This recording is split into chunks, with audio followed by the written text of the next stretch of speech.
एक मरीज के ठीक होने की देर होती है, वो 2-4 और लेकर अगली मरतबा आ जाता है। इसलिए मेरे पास मरीजों का हजूम है।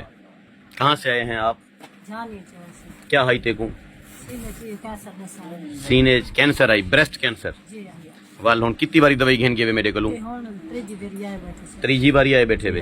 अच्छा, कितना फर्क पै गया ब्रेस्ट कैंसर को? अगे को घट थी गई है।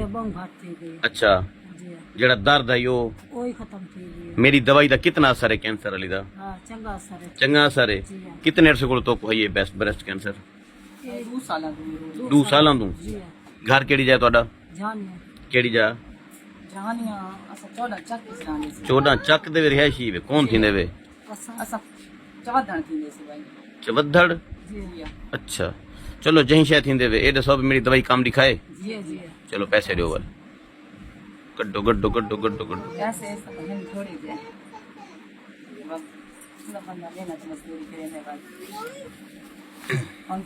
अगली बारी आए पैसे चाह के आए।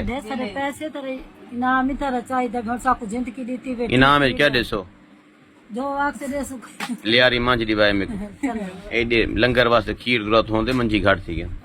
ठीक है, दियो भी कैंसर की दवाई दियो मासी को।